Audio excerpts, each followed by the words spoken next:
This is lesson 9.3, rewriting quadratic equations. The essential standard for this lesson is I can convert a quadratic equation into vertex form, standard form, or factored form from any format.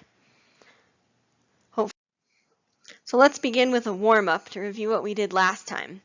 The last time we did completing the square to find the vertex form and then state the vertex.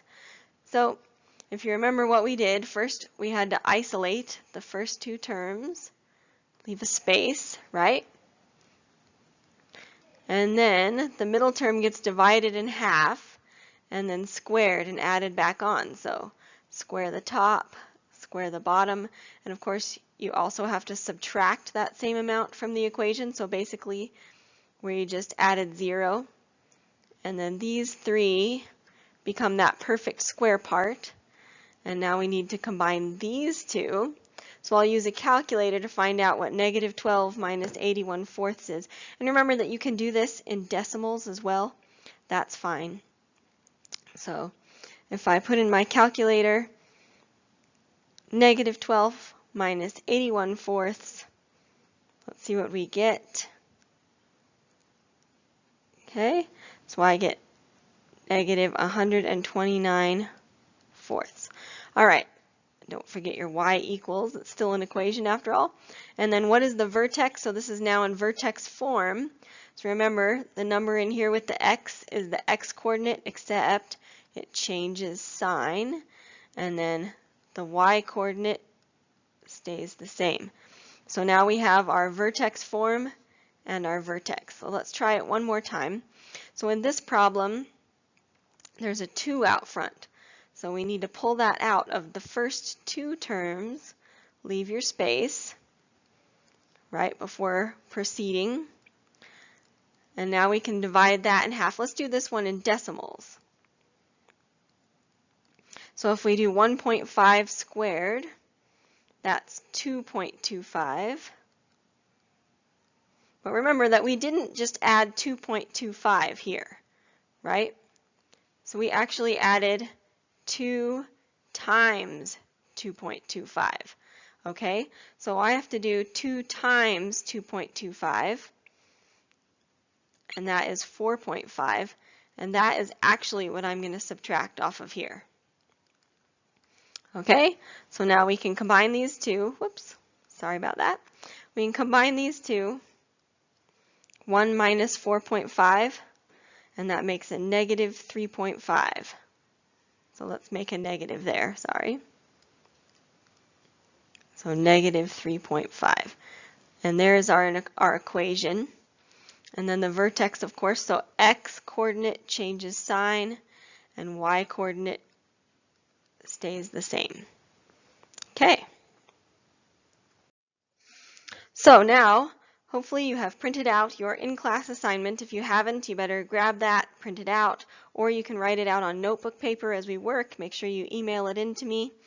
So what we're going to do now is take an equation in different forms, and we're going to change it into the other two forms. So we have one here in vertex form, and we're going to change it to standard form and then change it to factored form. All right, so let's give this a try. So if I want to change this, I've got this x minus 3 squared. So the only way to get the x minus 3 out of the parentheses is to square that, and you have to use a multiplication box. The biggest mistake that I see is kids write x squared minus 9. They just square both parts. That is not correct, okay? You can't do that. Okay, it's a binomial. Anytime you're doing a binomial times itself or times any other binomial, you have to use a multiplication box. So x squared minus 3x minus 3x, and then a negative times a negative is always a positive. So that first part becomes x squared, combine these two like terms, minus 6x plus 9. And then we still have this minus 1 over here that we can bring down. Okay, so now we can combine the like terms of here of the 9 minus 1. So x squared minus 6x plus 8. So there it is in standard form. Okay, now finally we need factored form. So you remember how to factor. We have to say what two numbers multiply to make 8 and add to make -6. So if I think about what times what is 8, how about 2 and 4? And if we want it to be a -6, they both have to be negative. So x minus 2, x minus 4, and there's our factored form. Okay? So that's all three forms you should have filled out on your little chart. And let's move on to the next one. So this time we have one in factored form. Okay? That's x plus 5 times x minus 1. So just like we've done in the past, we're going to use a multiplication box to multiply this out. Okay?